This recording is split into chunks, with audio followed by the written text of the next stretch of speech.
I came down from that mountain a different man, though no one who saw me stagger into base camp that October morning could have known why. My beard was caked with ice, my lips cracked and bleeding.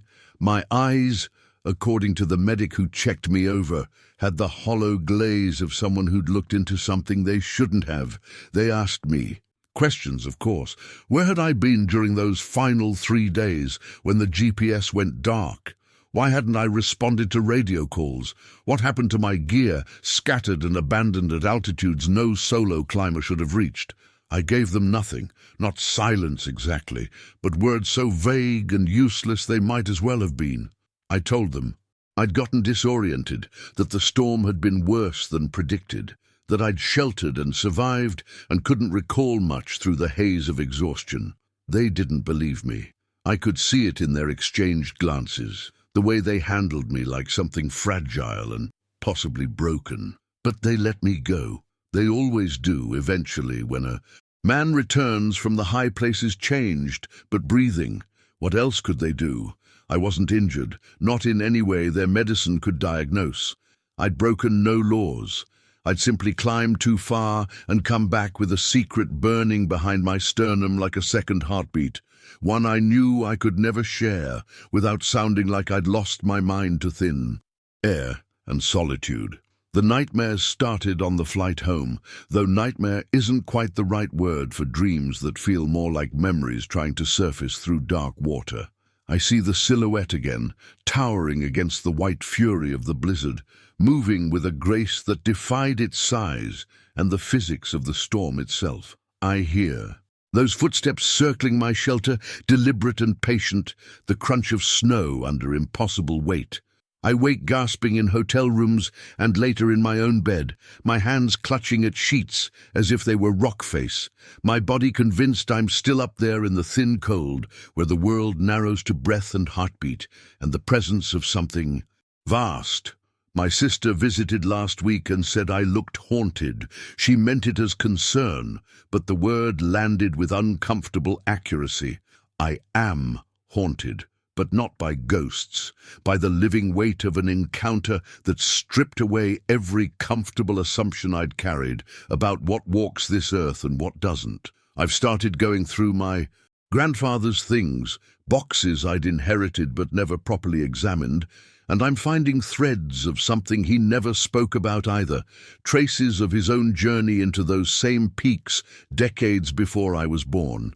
The climbing community whispers about me now in the way they do about anyone who comes back strange. They trade theories over beer and chalk dust, altitude sickness, psychological break, a near-death experience that rewired something fundamental. Let them speculate. The truth sits coiled in my chest like a sacred text written in a language I'm only beginning to learn how to read. I've given 3 interviews to outdoor magazines. Each one a carefully constructed lie of omission, a story about survival and self-discovery that gives them enough to print without giving them anything real. What would I even say? That I met something up there that wasn't supposed to exist, that it looked at me with eyes older than human civilization, and I understood without words that I'd crossed into a territory where we're tolerated only by grace, that I've been marked by that exchange in ways I'm still discovering, waking each morning with the sense of having made a promise I don't remember speaking aloud. They'd call it oxygen deprivation or trauma or worse. So I stay quiet, give them their manufactured story, and at night I spread out my grandfather's journals and maps, following his cryptic notations toward an understanding he clearly reached long before me. I'm scheduled to return to the range next spring, though I've told no one yet because I can't explain the compulsion. It's not about summits anymore or personal records or even the clean simplicity I once sought in the mountains. Something else pulls me back. A thread, tied somewhere behind my ribs, leading upward into the snow and silence. My grandfather wrote in the margins of a decades-old climbing log, in handwriting I barely recognized as his, that some doors once opened can never be fully closed, and some witnesses carry their testimony not in words, but in the shape their lives take afterward. I understand now what he meant. I understand why he returned to those peaks every year until his body could no longer make the journey, and why his eyes always carried that same distant quality mine do now. Whatever I found up there, whatever found me, it wasn't an ending. It was an invitation into a longer story, one that stretches back through generations and forward into a future I'm only beginning to glimpse. And though it terrifies me, though every rational part of my mind screams that I should let it go, I know I'll answer. Because some truths, once witnessed, demand a lifetime of honoring. I went to the mountains to escape ghosts, but I should have known that the highest places are where the boundary between worlds grows thinnest. It was early September when I booked the expedition, 3 months after the funeral, 2 months after I'd stopped answering my phone, 6 weeks after I realized that the life I'd built in the city felt like clothes that no longer fit. My grandfather had died that spring, peacefully in his sleep at 92, and in settling his estate, I'd found journals I'd never known existed, leather-bound books filled with sketches of peaks and valleys, and between the technical climbing notes, strange passages about the old sentinels and the ones who were here first. He'd never spoken of such things aloud, at least not to me, but reading his private thoughts, I heard his voice clearly. That low rumble he'd get when telling stories by the fire, the ones that made my spine prickle even as a child. One entry, dated decades before my birth, simply read, "It watches still, it remembers. And if you go high enough with the right questions, it may choose to answer." I didn't understand what he meant, but I felt the pull of those words like a rope tied to something deep in my chest, drawing me toward the same peaks he'd climbed in his youth. The beginning of the ascent was textbook perfect. Clear skies, stable weather, my body finding its rhythm in the thin air as I worked through the lower camps. I'd hired porters for the initial stages, local, men who moved through the altitude with the ease of those born to it, but they grew quiet as we pushed higher, exchanging glances I pretended not to notice. On the 4th day, at the edge of the route I'd planned, the lead porter asked if I was sure I wanted to continue on the eastern approach, the one my grandfather's maps had marked with small crosses and notes in the margins. When I confirmed, he nodded slowly and said something in his language to the others that I didn't catch, but felt in my bones, a warning or perhaps a blessing, words that seemed to acknowledge I was walking a path that required more than skill.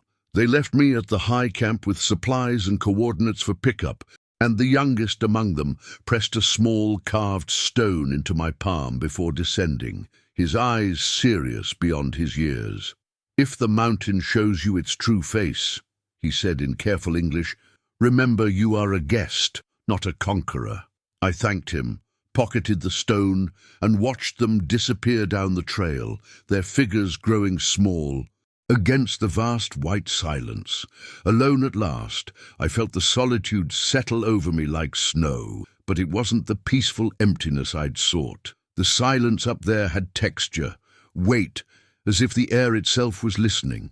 I established my solo camp and spent the first evening organizing gear, my hands moving through familiar routines, while my mind wandered to my grandfather's words, to the strange pull that had brought me here rather than to any of a dozen other ranges I knew better.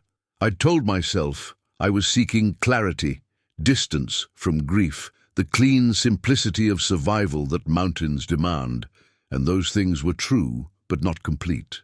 Somewhere beneath the rational explanations was a deeper current, a sense that I was answering a summons I hadn't consciously heard, following footsteps laid down long before I was born. That night I dreamed of enormous shapes moving through blizzards, of eyes that reflected starlight like polished stone, and I woke before dawn with my grandfather's voice echoing in my memory, telling me a story. I'd forgotten about guardians who walked between worlds. "They're not monsters," he'd said, his hand warm on my small shoulder. "They're what remains when everything else forgets why the wild places are sacred." I made coffee as the sun broke over distant peaks, and I knew with strange certainty that whatever I found in the days ahead would either break me or remake me, and there would be no returning unchanged. The first sign came on the second day of my solo climb, near a ridge where the glacier split into two pale tongues, descending into shadow. I'd stopped to adjust my crampons when I saw them. Footprints in the pristine snow, each one enormous, easily twice the length of my boot, and sunk deep, despite the frozen crust that barely held my weight, even with technical gear. They formed a deliberate line, traversing the slope at an angle no human would choose, too steep and exposed, moving with a stride length that spoke of power and certainty in terrain that demanded my full concentration. I stood there longer than I should have, wind pulling at my jacket, staring at those prints until my eyes watered from more than just the cold. They were fresh, maybe hours old, the edges still sharp before the sun and wind could soften them. I knew what logic dictated, some trick of melting and refreezing, animal tracks distorted by weather, the mountain playing games with scale and perception. But my grandfather's journals had described prints exactly like these, sketched in careful detail, with measurements noted in the margins. And beneath one drawing he'd written simply, "It walks the boundaries we've forgotten exist." I followed the line of prints with my eyes until they disappeared over a cornice, and I felt that pull. Again, stronger now, the sense that I was moving towards something that had been waiting longer than I could comprehend. The silence deepened as I climbed higher, but it wasn't absence. It was presence holding its breath. The wind still blew, ice still cracked and settled in the depths of crevasses, but the organic sounds I'd grown accustomed to in mountains had vanished completely. No birds, no distant avalanche rumble from neighboring peaks, no scuttle of pika or marmot, nothing that spoke of life adapting and persisting in harsh places. The emptiness felt curated, deliberate, as if everything with instinct enough to sense what dwelled here had made the wise choice to be elsewhere. I'd stop sometimes just to test the quiet, holding my breath and listening until my heartbeat filled my ears, and in those moments I'd feel it, the unmistakable sensation of being observed by something patient and unhurried, something that knew these slopes in ways I never could. The back of my neck would prickle, that ancient animal awareness that we've dulled with civilization but never fully lost, and I'd turn slowly, scanning the vast white amphitheater around me, seeing nothing but rock and ice and the play of light on snow. Yet the feeling never left, and I found myself speaking aloud occasionally, narrating my actions like a courtesy, an acknowledgement to whatever presence shadowed my ascent. Just passing through, I'd say to the empty air, my voice small and strange. I mean no disrespect, and though nothing answered, the weight of attention would sometimes lift slightly, as if my words had been heard and weighed and tentatively accepted.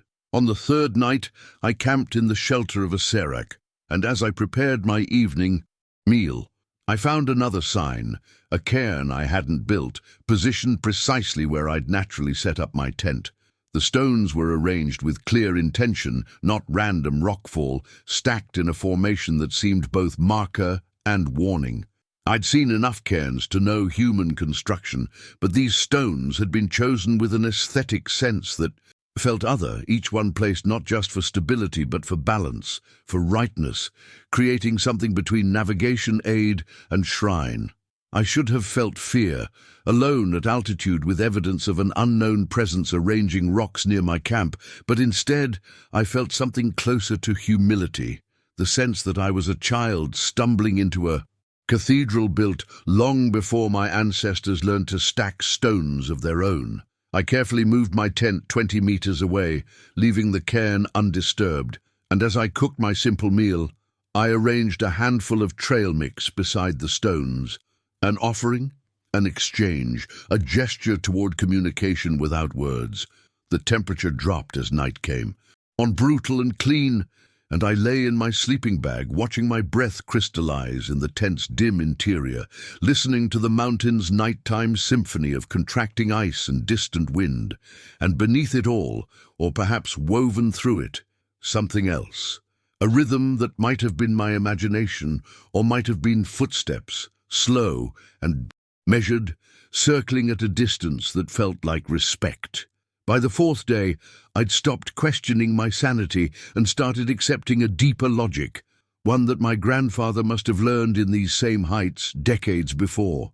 The signs were everywhere once I learned to see them, arrangements of ice crystals that couldn't be natural formation, shadows that moved against the wind's direction, and once, impossibly, the scent of something animal and warm carried on frozen air, where nothing warm-blooded should survive. I was being escorted, I realized, shepherded along a route that seemed to open before me with uncanny ease, while other paths showed subtle signs of danger, routes I might have chosen that revealed themselves as unstable or threatened by cornice collapse just before I committed to them. Whatever watched from the heights was guiding me, or perhaps simply allowing me to continue, permitting my presence in this sacred architecture of stone and ice for reasons I didn't yet understand. My grandfather's words echoed constantly now. It watches still, it remembers. I was beginning to understand that memory up here wasn't personal or human.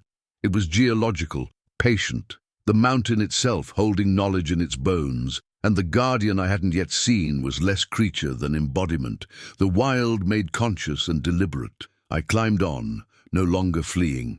Grief, but moving toward revelation, and with each step I felt the boundary my grandfather had written about growing thinner, the membrane between the world I knew and something older wearing away like mist before the sun. I found the journal on the fifth day, wedged between rocks at what had once been a camp, the fabric of an ancient tent still visible as shredded flags of faded canvas whipping in the wind. The notebook itself was remarkably preserved, protected by a waterproof pouch that spoke of an era when expeditions carried different gear, but the same desperate hope of survival. The leather cover was cracked and stained, and when I opened it with trembling fingers, the pages crackled with cold and age. The entries were dated 1963, written in 3 different hands as the expedition progressed, the handwriting evolving from neat and optimistic to cramped and frantic. But it was the sketches that stopped my breath. Page after page of drawings showing a figure that matched exactly what my grandfather had hinted at in his own journals. Massive and humanoid, but not human, rendered in careful pencil strokes that captured something beyond simple anatomy, an attempt to document not just form, but presence. Beside one full-page illustration, someone had written in small, precise letters, "It does not hunt us, it herds us, keeping us from places we should not go." Another entry, days later and in shakier script, "We crossed something today, a threshold without markers, and now it watches openly, no longer hiding, as if our transgression requires direct intervention." The final pages were almost illegible, written during what must have been a storm, but I could make out fragments. Not a monster. Never was. We misunderstood everything. It guards what remains sacred. We are the intruders. We are the... And then nothing. The sentence unfinished. The rest blank pages suggesting either rescue or an end too overwhelming to document. I sat with that journal for hours, cross-referencing entries with my own location, and a pattern emerged that made my skin prickle with recognition. The 1963 expedition had followed nearly the same route I was taking, and their encounters intensified at specific elevations and landmarks, places where I too had felt the strongest sense of presence, where the signs had been most deliberate. They documented the footprints, the cairns, the feeling of being observed and subtly guided. And like me, they'd moved from fear to something approaching understanding. A shift in perception that the journal writers struggled to articulate. One entry stood out, written by the expedition leader during a rest day. "We came here as conquerors, mapping and claiming, planting flags as if discovery equals ownership, but the Guardian teaches different lessons: patience, respect, the understanding that some peaks are not meant for human feet, not because we lack skill, but because some boundaries serve purposes larger than ambition." Another passage, perhaps the most haunting. "It appeared at dawn, standing on the ridge above camp, silhouetted against alpenglow, and I understood finally why ancient peoples built shrines in high places, why they spoke of gods in mountains. This being is not divine, but it is the closest thing to sacred I have witnessed, existence with purpose and patience beyond human measure.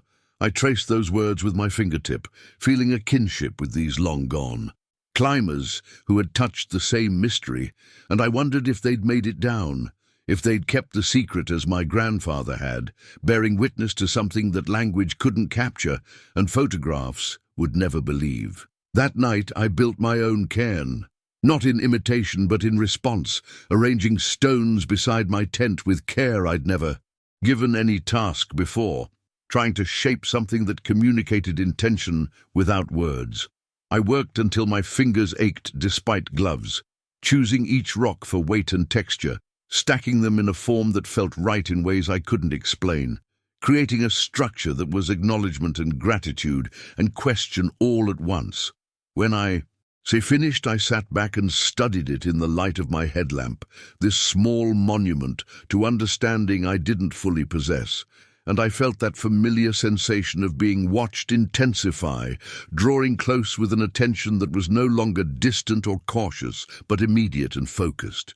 The temperature seemed to shift, not warmer exactly, but less hostile, and the wind that had been constant since I'd reached this altitude dropped to absolute stillness, creating a pocket of quiet so profound I could hear the blood moving in my ears.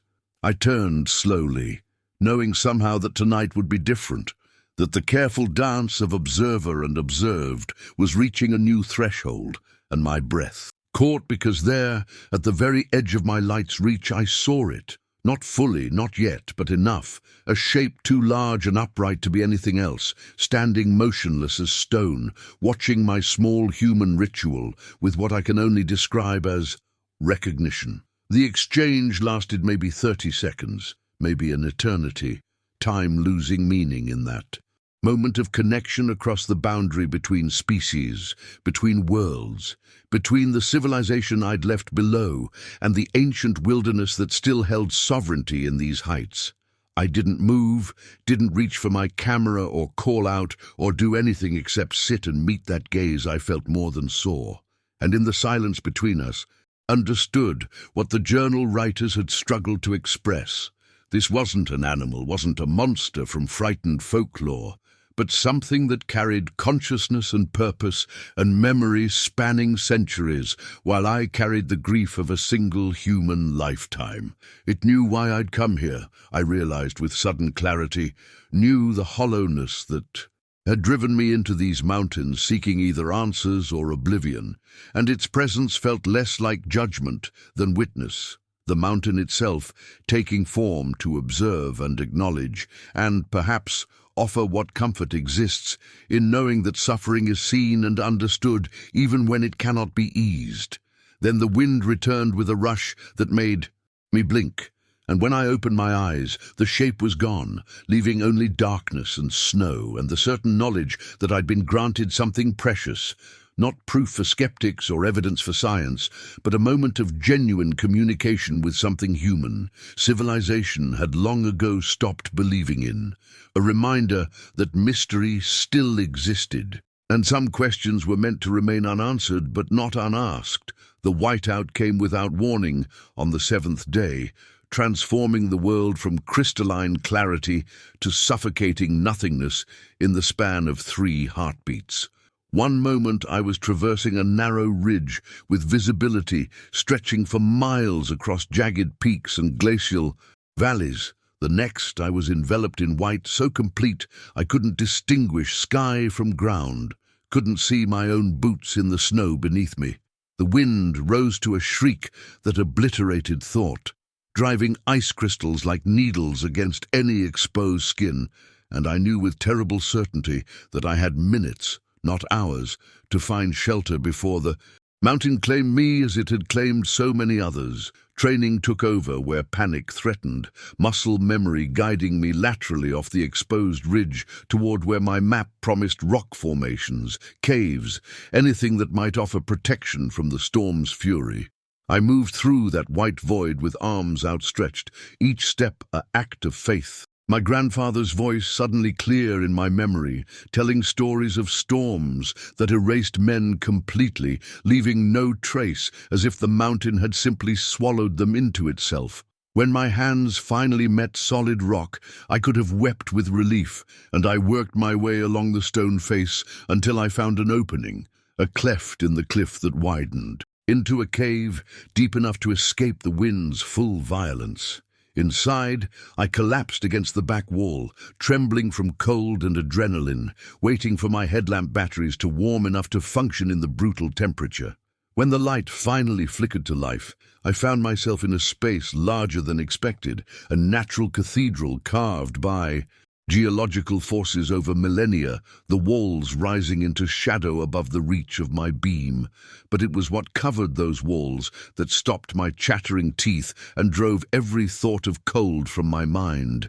Markings, hundreds of them, covering every accessible surface in layers that spoke of unimaginable age. The lowest were worn almost smooth, barely perceptible depressions in the stone that suggested hands had traced them when my ancestors were still learning to walk upright, while the uppermost were comparatively fresh, perhaps centuries old rather than millennia.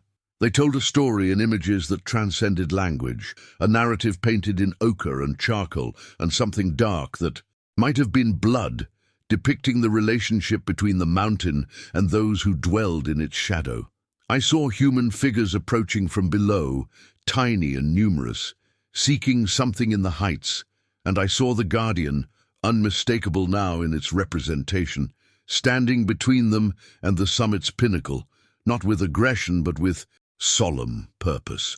In panel after panel, the story repeated with variations, humans climbing, the Guardian appearing, and the humans descending again, but alive, guided back rather than destroyed. This was no tale of monster and victims, but of boundary and respect, of something ancient maintaining a trust that predated written history. One image dominated the main wall, larger and more detailed than the others, clearly the focal point of this underground shrine. The Guardian stood fully depicted, towering and powerful, yet rendered with a dignity that made creature feel like an insult to its essence. This was a being of purpose and consciousness, painted by hands that had known it not as myth but as reality. Behind it, the mountain's peak was surrounded by symbols I couldn't decipher, but their meaning felt clear enough. Sacred ground, forbidden territory, a place where the boundary between earth and something else grew thin enough to require protection. At the Guardian's feet, human figures knelt, not in fear, but in what looked like understanding, acceptance, perhaps even gratitude. And I realized I was looking at a record of encounters spanning generations. A visual history of the covenant my grandfather had stumbled into decades ago, and that I was now inheriting. The humans in these paintings hadn't been turned away in terror. They'd been taught, shown the limits that wisdom required, and they'd returned to their valleys carrying that knowledge like a treasure more valuable than any summit conquered. I touched the wall with reverent fingers, adding my warmth to the stone that countless others had touched before me, and felt the weight of lineage and responsibility settle onto my shoulders like a mantle I hadn't known I was meant to wear. The storm raged outside for hours, but I barely noticed, lost in studying the cave's ancient testimonies and grappling with the transformation happening inside my chest where grief had lived for so long. I'd climbed into these mountains hollow and seeking, driven by loss that had carved out my center and left me going, through motions of living without purpose or connection, and somewhere in the past days that emptiness had begun filling with something I couldn't name. Not happiness, nothing so simple, but meaning perhaps, or belonging to something larger than the sound reached me first as vibration rather than noise. A rhythmic percussion felt through the stone beneath me, before my ears could process it as footsteps. I froze with my hand still pressed against the painted Guardian, my headlamp casting wild shadows across the ancient murals as my head snapped toward the cave entrance, where snow still swirled in the residual fury of the storm. The footfalls were massive, impossibly heavy, each impact measured and deliberate as they circled the perimeter of my shelter with the patience of something that understood time differently than I did. There was no aggression in the rhythm, no stalking predator's variability, just steady movement that spoke of awareness and intention. And I realized with a clarity that bypassed rational thought that I was being assessed, observed by the very being whose image surrounded me on these walls. My hand moved to the ice axe at my belt from pure instinct before I forced myself to release it, understanding with sudden certainty that weapons were worse than useless here, that they represented a category error in comprehending what was happening. This wasn't a situation where defense or offense had meaning. This was an audience, an examination, and my response to it would determine everything that followed.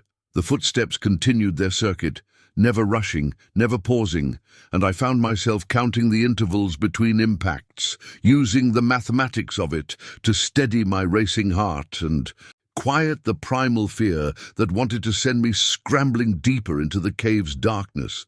When I finally gathered the courage to approach the entrance, moving with exaggerated slowness to signal non-aggression to whatever watched outside, the storm had diminished enough to allow visibility in fragments, glimpses snatched between gusts of driving. Snow. That's when I saw it, just for a moment as the whiteout parted like a curtain, a silhouette that redefined my understanding of scale and movement. It stood perhaps 30 meters from the cave mouth, upright and still amidst chaos that would have knocked me from my feet, its form simultaneously massive and graceful in a way that seemed to violate physics as I understood them.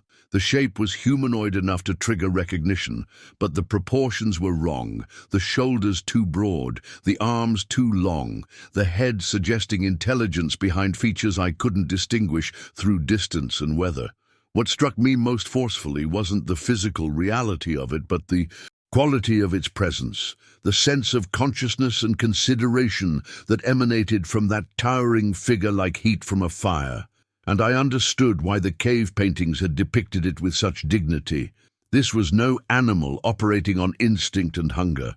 This was a guardian in the truest sense, a being of purpose and duty who had stood these watches when my species was still young, and would likely continue long after we'd vanished into evolutionary history.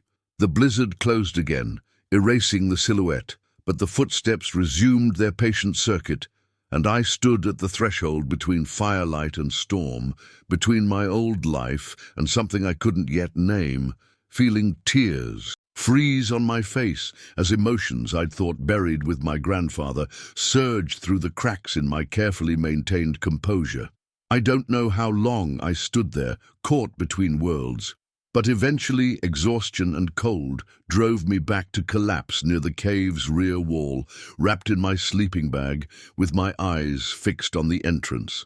The footsteps continued through the night, that rhythmic presence circling and circling, and somewhere in the small hours I realized I was no longer afraid, but comforted by the sound, reassured by this tangible proof that I wasn't alone in the crushing vastness of the high peaks.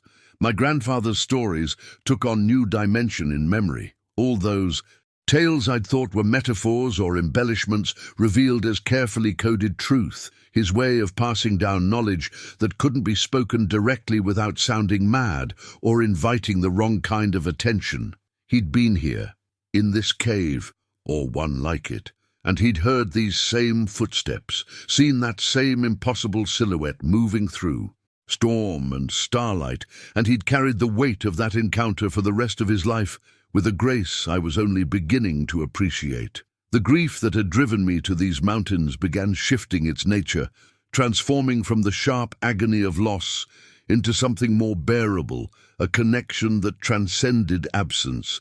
He had left me this legacy deliberately, I understood now, trusting that someday I would follow his path to this elevation where truth wore different faces and the world revealed layers that civilization had forgotten existed. When sleep finally claimed me, it was deep and dreamless, and the footsteps wove through my unconsciousness like a lullaby older than language. a promise that I was seen, acknowledged, and protected by forces that owed me nothing but granted recognition anyway. Morning came with shocking suddenness, brilliant sunlight stabbing through the cave entrance to wake me with its intensity, and the footsteps had ceased. I emerged into a world transformed, the storm's violence replaced by crystalline stillness and air so clear it seemed I could see the curvature of the earth from my vantage point among the clouds. Fresh snow had erased the landscape I'd known yesterday, creating a blank page that should have shown no marks, no evidence of nocturnal visitors, nothing to confirm what I'd experienced as anything more than altitude-induced hallucination.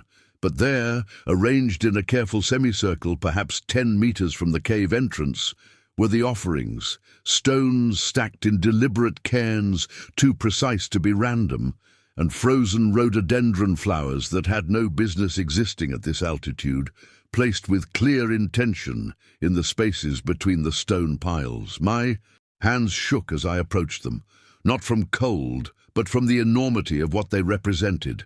Acknowledgement, communication, proof that the boundary between my reality and something older had thinned enough to permit exchange. I knelt in the snow before these humble monuments, understanding them as both welcome and warning, acceptance and instruction, and I wept openly now, without shame, grief and wonder and gratitude, pouring out in equal measure as the sun climbed higher and the mountains stood witness to my transformation from skeptic to bearer of impossible truth. I remained kneeling before the offerings for longer than I could measure, my sense of time dissolving in the thin air and brilliant light, until the cold seeping through my thermal layers finally forced movement back into my limbs.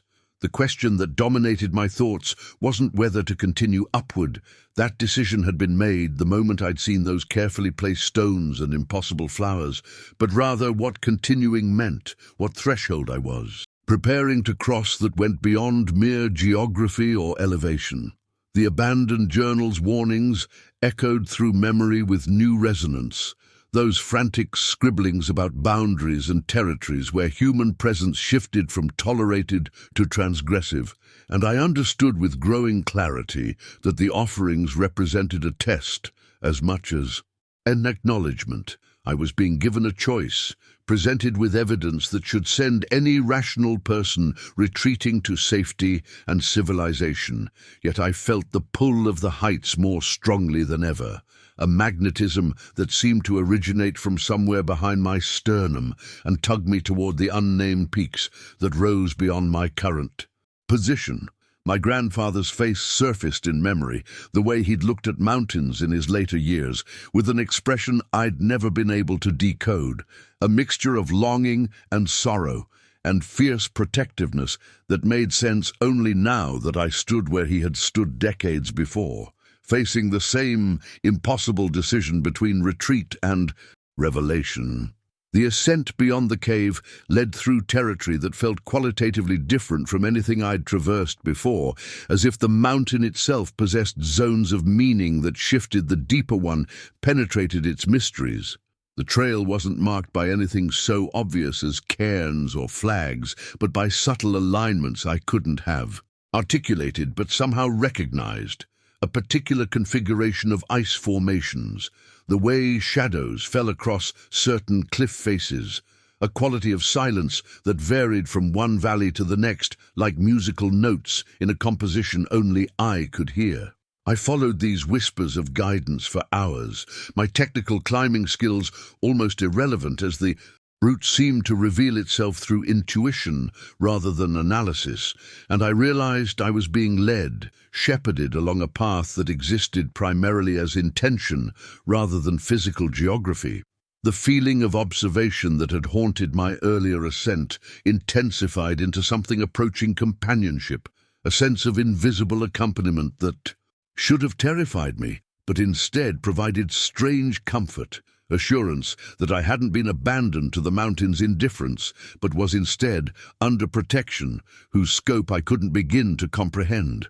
Twice I made navigation errors, that should have led to dangerous exposure, only to find myself redirected by instinct or coincidence to safer passages, and I stopped questioning whether I was experiencing guidance or madness, accepting that perhaps in this place those categories collapsed into something else entirely. The plateau revealed itself without warning.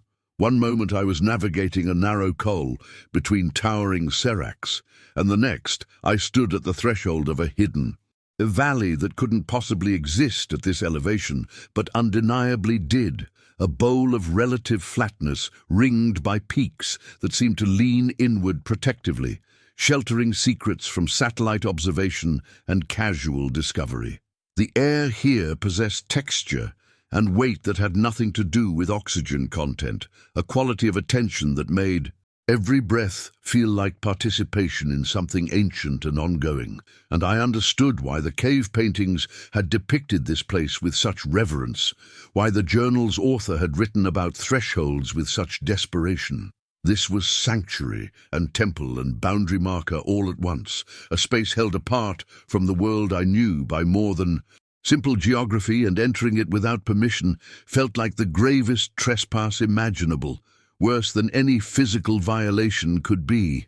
I stood frozen at the plateau's edge, my legs refusing forward movement while something deeper than consciousness weighed the enormity of proceeding, and in that paralysis I felt my grandfather's presence more strongly than at any moment since his death, not as ghost or memory, but as legacy and lineage, his choice echoing through decades to inform my own as I teetered between two versions of the future.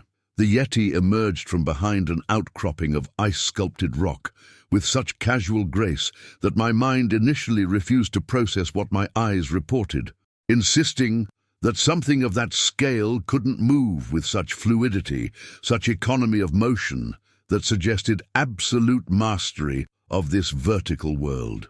It was perhaps 4 meters tall when standing fully upright as it did now, its body covered in thick fur that ranged from silver white to deep charcoal, in patterns that seemed to shift with the light, and the face that turned toward me held eyes of startling clarity and depth, dark and ancient, and filled with an intelligence that made mockery of every assumption I'd ever held about consciousness and its exclusive residence in human skulls.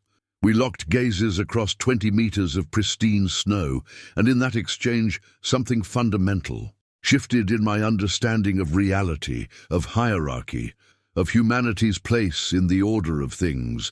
This was no undiscovered primate or evolutionary curiosity, but a being of profound awareness, a consciousness that had chosen isolation and secrecy over contact, that had maintained vigil over boundaries my species had forgotten existed in our rush to claim and catalogue and conquer every corner of the globe.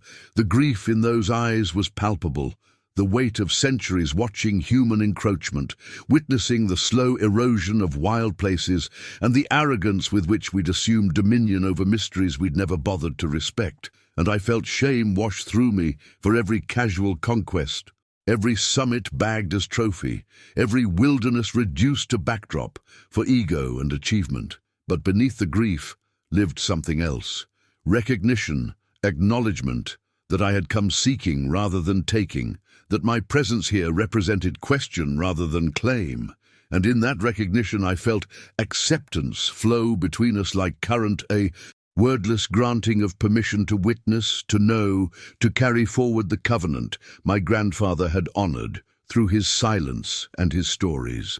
The Yeti moved with deliberate slowness across the plateau toward me, each footfall placed with ceremonial precision that transformed simple locomotion into ritual, and I understood that every element of this encounter followed protocols established long before my species had learned to mark cave walls or speak in anything beyond grunts.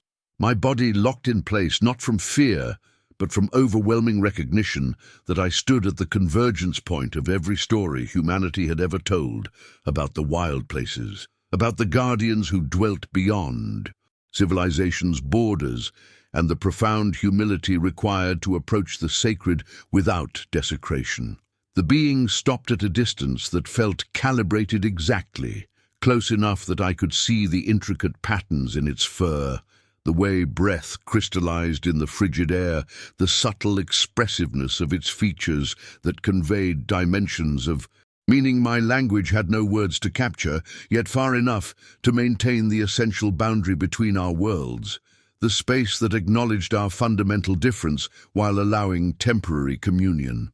I wanted to speak, to offer some acknowledgement or greeting, but intuition silenced me before words could form, understanding that human language would diminish rather than honor this moment, that the only appropriate response was witnessing with every faculty I possessed, allowing the encounter to inscribe itself on consciousness without the interference of interpretation or explanation. Tears froze on my cheeks, though I didn't remember beginning to cry, my body responding to significance that bypassed rational processing, and I realized I was experiencing something my species had evolved specifically to recognize: the numinous, the holy, the presence that demanded transformation from those who encountered it fully. The creature raised one massive arm in a gesture that might have been greeting or benediction, and I watched transfixed as its hand moved through a series of configurations that felt like language, like transmission of meaning that bypassed my ears and linguistic centers to lodge directly in some older part of consciousness that remembered when all communication was gesture and intention. Images flooded my awareness unbidden, vast stretches of and time condensed into momentary knowing, the ice advancing and retreating like breath, the arrival of my ancestors with their tools and fire and insatiable curiosity, the slow retreat of the ancient ones into higher elevations and deeper solitudes as the newcomers multiplied and spread. I saw my grandfather as a young man, standing where I stood now, his face transfigured by the same awe that surely showed on my own features, making a choice that shaped the remainder of his life, accepting a burden of silence that isolated him even from those he loved most. The visions showed me others too, scattered across decades and centuries, the rare humans who had been granted this audience and understood that some knowledge demanded discretion, that not all discovery was meant for sharing, that true wisdom sometimes manifested as restraint rather than revelation. I understood with devastating clarity that I was being offered admission to an invisible lineage of secret keepers, guardians of a different sort, who protected mystery, not through force, but through faithful silence, maintaining the boundaries that preserved spaces where the wild remained truly wild, where presence older than human history could continue its vigil undisturbed by cameras and expeditions and the reductive violence of explanation. The weight of that offered inheritance pressed against my chest with almost physical force, the magnitude of choosing to know something I could never unknow, to carry truth I could never verify or validate in the eyes of those who lived entirely within the mapped and measured world. Every instinct I'd developed through years of climbing, of achievement and documentation, and sharing summit selfies with the connected world recoiled against the prospect of an experience that must remain forever private, unverified, existing only in the contested space of personal testimony that would invite skepticism and dismissal from everyone I'd return to. Yet deeper than those conditioned reflexes lived older knowing, the part of consciousness that recognized sacred obligation when confronted with it, that understood some encounters demanded more than they gave, that true maturity meant accepting responsibilities that offered no reward beyond the private knowledge of having honored something greater than self-interest. I thought of my grandfather's journals hidden in his study, the entries I'd puzzled over, where he'd written about promises and protection, and the weight of carrying truth that made him strange to his own family. And I finally comprehended the isolation he'd endured, the decades of living partially in both worlds, feet planted in civilization, while some essential part of him remained forever in these heights, bound by covenant to something the people around him could never understand. The loneliness of that path stretched before me with crystalline clarity, and I realized the real question wasn't whether I could keep the secret, but whether I could bear the separation it would create between myself and every relationship I'd return to, whether I had the strength to become the kind of mystery my grandfather had been, present but unreachable, smiling while guarding the truth that explained everything about the distance in his eyes. The Yeti lowered its arm and simply stood in absolute stillness, waiting with patience that made human concepts of time seem almost insulting, and I understood that the choice was entirely mine, that I could turn back even now, retreat to the world of explanation and evidence with a strange story that would fade over time into uncertain memory. No one would blame me for leaving, for choosing the lighter burden of doubt over the heavier weight of certain knowledge that must remain forever unspoken. But standing there with tears freezing on my face and my grandfather's legacy coursing through my blood, I knew with bone-deep certainty that I'd come too far to turn back, climbed too high to descend without carrying something precious down from the mountain, even if that something could never be displayed or validated or shared in any way that satisfied the hunger for proof. I thought of all the years ahead, the questions I'd deflect, and the knowing looks I'd endure from people who'd mark me as changed, damaged, touched by altitude or isolation into some diminished version of my former self. And beneath those thoughts lived fierce protectiveness, determination that whatever the cost of knowing, I would pay it, that this place and this being and this moment deserved at least one more human willing to honor the boundary between wonder and exploitation, between witness and violation. I lowered myself slowly to my knees in the snow, not in worship, but in acceptance, in acknowledgement of the covenant I was choosing to enter, and the gesture felt like signature on a contract written in ice and silence, and the language of what my grandfather had called terrible grace, the gift that transformed while it devastated, that enlarged capacity by breaking open everything you thought you knew about the architecture of reality and your tiny place within its vastness. The Yeti moved then with such fluid grace that my moon struggled to reconcile its massive form with the delicacy of its approach, closing the distance between us in 3 measured steps that brought it near enough that I could feel the displacement of air, smell the scent of stone and ancient ice that clung to its fur like memory itself. It extended one hand toward me, palm upward in a gesture of offering, and I saw that what I'd taken for mere biological accident was actually sophisticated adaptation, the long fingers capable of both power and remarkable precision, the palm marked with patterns that might have been natural or might have been deliberately created, lines that reminded me of the markings on the cave walls, of my grandfather's obsessive sketches hidden in journals I'd discovered after his death. Without conscious decision, my own hand rose to meet that gesture, and the moment our palms touched, I felt a surge of connection that transcended physical contact, as if the being was sharing something of its essential nature, allowing me to experience for one impossible moment the weight of centuries, the long vigil maintained across generations of human history, the profound loneliness of guarding boundaries that fewer and fewer of my kind respected or even recognized. Through that contact flowed understanding that the Yeti wasn't defending territory from human intrusion, but protecting humans from crossing thresholds we weren't ready to honor, preserving spaces where the wild remained uncompromised because some part of Earth needed to exist beyond human dominion, beyond our impulse to catalogue and claim and convert mystery into mere information. Images continued flooding through the point of contact, but these felt different from the earlier visions, more personal somehow, selected specifically for me rather than general transmission of history and purpose.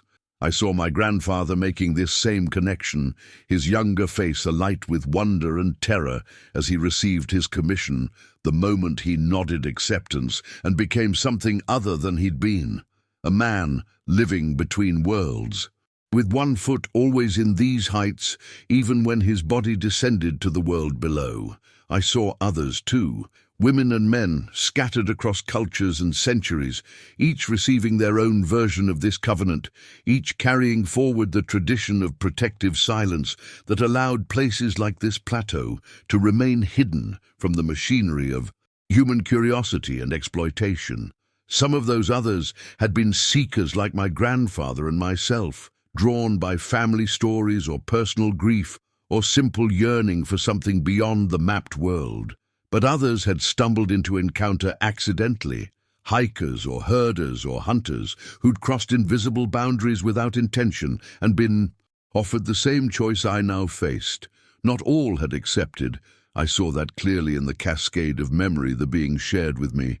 Some had fled back to civilization with stories that became jokes or delusions or footnotes in cryptozoology texts, their encounters dismissed precisely because they'd chosen not to honor the silence that would have protected the truth. Those who accepted became part of an invisible network spanning the globe, guardians who'd never meet but shared the peculiar isolation of carrying knowledge that separated them from everyone they'd loved before their transformation, united only in their common commitment to preserving mystery against the human compulsion to eliminate it. The contact broke as gently as it had begun, the Yeti withdrawing its hand and stepping back to restore the careful distance between us, and I understood that the exchange was complete, that everything requiring transmission had been shared. My hand tingled where we touched, warmth spreading up my arm despite the brutal cold, and I realized I was smiling through tears that had nothing to do with wind or temperature, grinning like someone who'd been given a gift beyond measure, even though that gift came wrapped in obligation and necessary loneliness. The being made a sound then, low and resonant, that might have been approval or farewell or simply acknowledgement, and I heard, within that vocalization, the same quality I'd sometimes caught in my grandfather's voice when he thought no one was listening, the note of someone communing with presences others couldn't perceive. I thought of all the times I'd found him standing at windows, staring toward distant mountains, the way he'd sometimes pause mid-conversation as if hearing something beyond normal perception, and the behavior that had seemed like age-related distance or early dementia suddenly revealed itself as the natural consequence of divided attention, of maintaining connection to two radically different spheres of existence. Now I would become that same mystery to the people in my life, present but elsewhere, smiling while guarding the truth that explained my transformation, and instead of dread, I felt something close to honor, privilege of joining that secret lineage of witnesses who chose protection over proof, silence over validation. The Yeti turned without ceremony and began walking back across the plateau, moving toward the far edge, where snow and sky merged into seamless white, and I watched until the massive form diminished to silhouette and then to suggestion and finally to absence, leaving me alone with the wind and the impossible memory of what had just occurred. I remained kneeling in the snow long after the being disappeared, letting the reality of my choice settle into my bones, feeling the weight of the covenant I'd accepted, and the strange lightness that came with surrendering the need to make anyone believe me. When I finally stood, my legs shaking from cold and emotion and the sheer magnitude of transformation, I turned back toward the route that would carry me down to the world of explanations and evidence, knowing I would arrive, changed in ways only I could recognize, marked by an encounter that would remain forever mine alone to treasure and protect. My grandfather had managed the burden for decades, had lived a full life while maintaining the boundary between what could be shared and what demanded silence, and I would do the same, honoring his legacy and the ancient being who'd trusted us both with continued guardianship.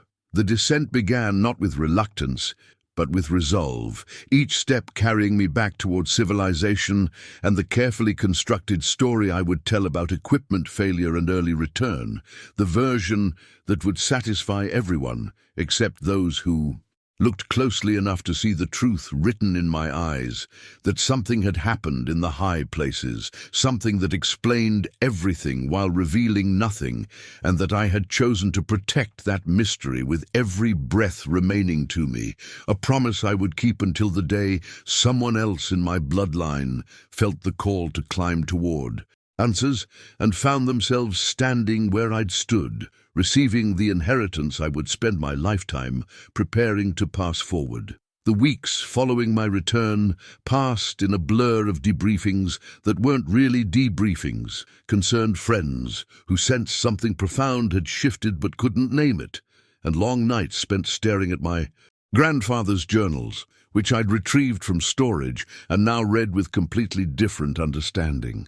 What I'd previously dismissed as the romantic wanderings of an old man's imagination now revealed itself as careful documentation disguised as fantasy, a coded record of encounters and observations that only someone who'd experienced their own meeting could properly decode.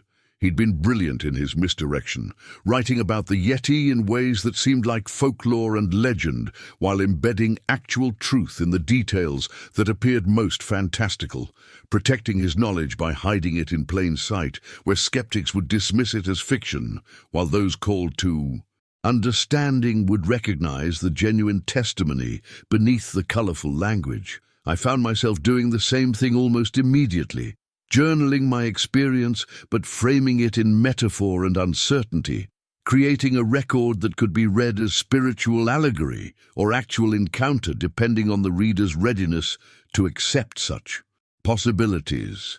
The isolation my grandfather must have felt became my daily companion, the knowledge that I could never fully connect with anyone who hadn't stood where I'd stood, hadn't felt that massive palm against their own, or received the transmission of ancient purpose that rewired every assumption about humanity's place in the natural order. 3 months after my descent, I discovered something that changed everything again. A detail I'd overlooked in my initial examination of my grandfather's belongings, but which now blazed with significance as I reviewed his papers with educated eyes. Hidden in a false bottom of his desk, I found a leather portfolio containing photographs spanning 60 years, images of men and women from different eras and cultures, each portrait annotated with dates and locations. And I realized I was looking at the network, the invisible community of those who'd accepted the covenant and maintained their watch across generations and continents. Some faces I recognized from historical research, people who'd been notable in their fields, but had always seemed slightly removed from normal human concerns. Scientists who'd advocated for wilderness preservation with unusual passion, writers who'd explored themes of sacred boundaries and human limitations, even a few politicians who'd quietly blocked development projects in remote regions without fully explaining their motivations. My grandfather had somehow maintained contact with this scattered fellowship, tracking them without ever meeting most of them, united only in their shared commitment and the peculiar loneliness that came with protecting truth from a world that would destroy what it sought to prove. The final photograph in the Yeti collection stopped my breath because it was empty space, a blank frame with only a date written below it in my grandfather's careful hand. A date 3 weeks after my return from the Himalayas, and I understood he'd known somehow across the barrier of death that I would be called, had prepared a place for my image in the catalogue of witnesses, trusting that the legacy would continue and his vigil would pass to worthy hands. I began traveling then, not randomly, but following subtle patterns I detected in my grandfather's notes, visiting places he'd marked with small symbols that meant nothing to casual observers, but which I'd learned to read as indicators of significance. In the Canadian Rockies, I met a woman in her 70s who looked at me with immediate recognition, who nodded when I introduced myself, using my grandfather's name, and said simply that she'd been expecting someone from our family, that the network had ways of knowing when new members joined their invisible ranks. She'd had her encounter 40 years earlier in those very mountains, had spent her life afterward working as a park ranger, specifically to protect the territories where boundaries remained intact. And in her eyes, I saw the same quality I'd caught in mirrors since my return, the look of someone perpetually standing between worlds. We spoke for hours, without ever directly naming what we'd experienced, our conversation conducted in careful metaphor and meaningful silence. But when we parted, I felt less alone than I had since descending from that hidden plateau, connected now to something larger than my individual experience.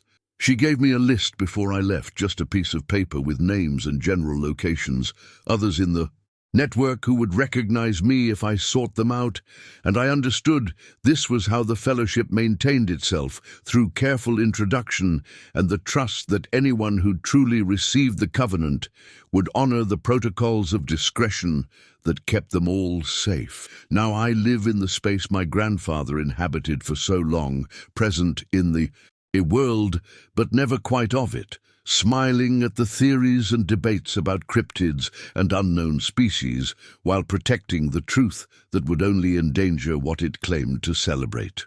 I've taken a position with a conservation organization, work that allows me to advocate for preserving wild spaces without ever explaining the real reason. Those preservations matter, and I find deep satisfaction in knowing that my public efforts serve my private covenant, that every acre protected is territory where the boundaries remain honored, and the ancient guardians can continue their watch undisturbed. Sometimes in meetings or conferences, I catch a certain look from someone across the room, a moment of recognition that tells me I'm in the presence of another witness, and will find time later to speak in our careful code, sharing observations and concerns while never breaking the fundamental silence that protects us all. My grandfather's journals sit on my desk now beside my own growing collection, a legacy I'm already preparing to pass.